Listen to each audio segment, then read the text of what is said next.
Bien évidemment, les gens sont libres de ne pas partager notre vision des choses, ou celle des femmes juives, ou encore des bonnes sœurs chrétiennes sur tout ça, et nous le respectons parfaitement. L'islam appelle l'homme à changer le regard qu'il porte sur la femme et lui demande de faire preuve de respect et de pudeur s'il est amené à poser son regard sur elle. Pas pour séparer entre l'homme et la femme, car séparé des hommes, la femme n'est pas tenue de porter le voile, mais au contraire, il a été légiféré pour véritablement inclure la femme. Et ce n'est en rien un instrument politique. مولاي صل وسلم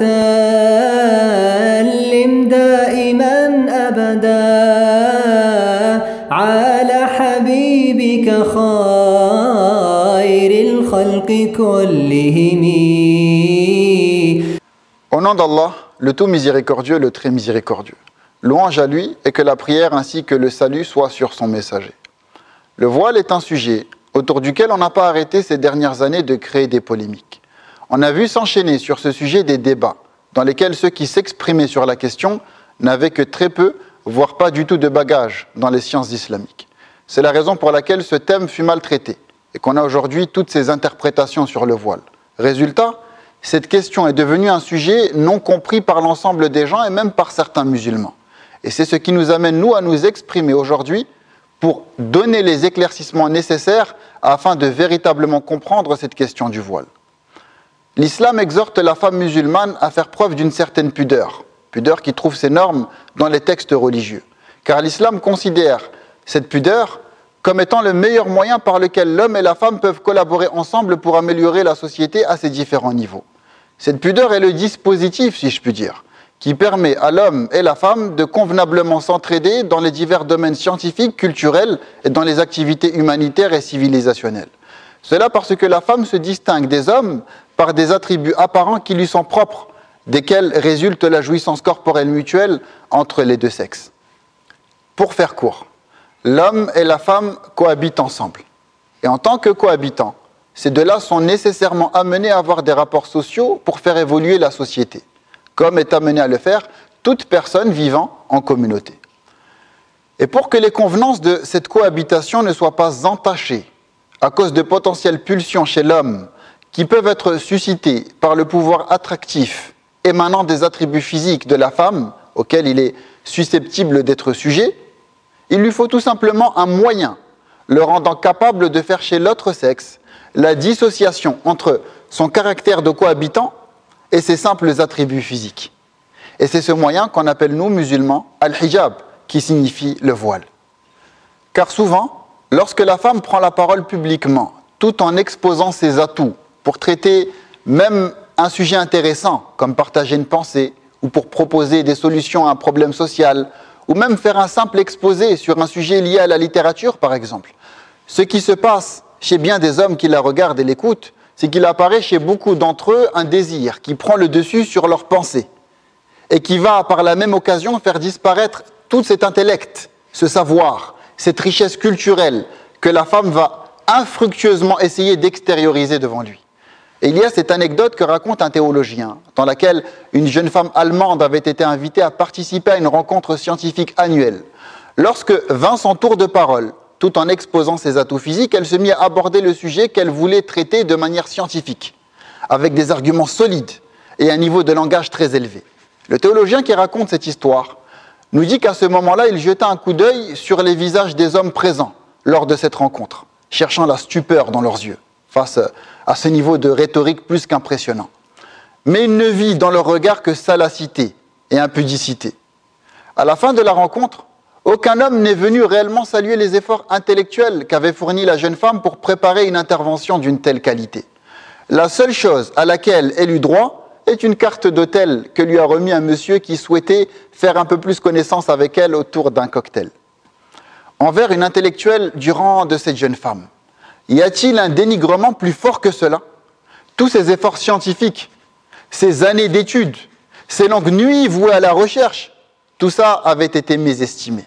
Tout ce qui composait la moralité de cette jeune femme était à leurs yeux invisible. L'islam, qui est une religion protectrice envers la femme, a alors légiféré le voile, cette forme de pudeur, qui a pour but de faire disparaître chez l'homme, lorsque celui-là se trouve être en présence du sexe opposé, ses pensées indécentes, qui malheureusement parfois empêche la femme de parfaitement faire apparaître son identité morale devant lui. Et tout ça dans le but qu'ils puissent tous deux coexister sans que rien ne menace en quoi que ce soit la sanité de leur relation. Comme cela est dit dans le Coran, Ya ayyuhan nabi, qul li azwajika wa banatika wa nisa'il mu'minin yudinina alayhinna min jalabibihin dhalika adana an yu'rafna fala yu'dhayn. Ce que l'on pourrait traduire par ô prophète, dis à tes épouses, à tes filles et aux femmes des croyants de ramener sur elles leur grand voile. Elles seront plus vite reconnues et éviteront d'être sujets à la nuisance. Dans le sens où elles éviteront d'être sujets à une quelconque déconsidération qui pourrait nuire aux règles de convenance qui doit impérativement y avoir entre l'homme et la femme pour que leur relation soit fondée sur le respect et l'égalité. Et dire comme le font certains, que la femme n'a pas à faire preuve de cette pudeur particulière à laquelle appelle l'islam, mais que c'est uniquement au regard de l'homme de changer, c'est comme dire que ce n'est pas aux gens de mettre leurs biens en lieu sûr pour les préserver, mais que c'est à l'ensemble des êtres humains d'arrêter de voler. Cela est impossible. D'ailleurs, les règles qui régissent la vie en communauté sont faites parce que justement, on ne pourra jamais changer tout le monde. Et peu importe nos efforts pour enseigner à tous des bonnes moralités, il y aura toujours des gens anti-morales qui iront malheureusement à l'encontre de ces enseignements. D'ailleurs, l'islam appelle l'homme à changer le regard qu'il porte sur la femme et lui demande de faire preuve de respect et de pudeur s'il est amené à poser son regard sur elle. Dieu nous dit dans le Coran, قُلْ لِلْمُؤْمِنِينَ يَغُضُّوا مِنْ أَبْصَارِهِمْ وَيَحْفَظُوا فُرُوجَهُمْ ذَلِكَ أَزْكَى لَهُمْ. Ce qui a pour sens, dit aux croyants de baisser leur regard et de garder leur chasteté, cela est plus pur pour eux. Mais comme il est impossible que l'ensemble des gens appliquent les bonnes moralités que l'on enseigne à la société, l'islam, en plus de les enseigner, vient avec les solutions nécessaires pour les concrétiser. Aussi, de la même manière que l'islam désapprouve que la femme exhibe ses atouts physiques devant les hommes qui ne sont pas de sa famille, cette religion permet, ou plutôt exhorte la femme à manifester toute sa féminité avec son époux afin qu'ils profitent tous deux de la meilleure des façons l'un de l'autre pour être heureux. Vous constaterez que l'islam n'ordonne pas à la femme de faire abstraction de sa féminité, qui fait partie intégrante de sa personne, mais il l'exhorte à mettre en application l'adage arabe que l'on pourrait traduire par « à chaque situation, il y a des règles quant à notre manière d'agir ». Et à partir de là, on comprend que le voile n'a pas été légiféré pour faire disparaître la femme, mais pour la faire apparaître. Pas pour séparer entre l'homme et la femme, car séparée des hommes, la femme n'est pas tenue de porter le voile, mais au contraire, il a été légiféré pour véritablement inclure la femme. Et ce n'est en rien un instrument politique, mais c'est une pudeur ayant des normes religieuses. Voilà ce qu'est pour nous les musulmans le voile.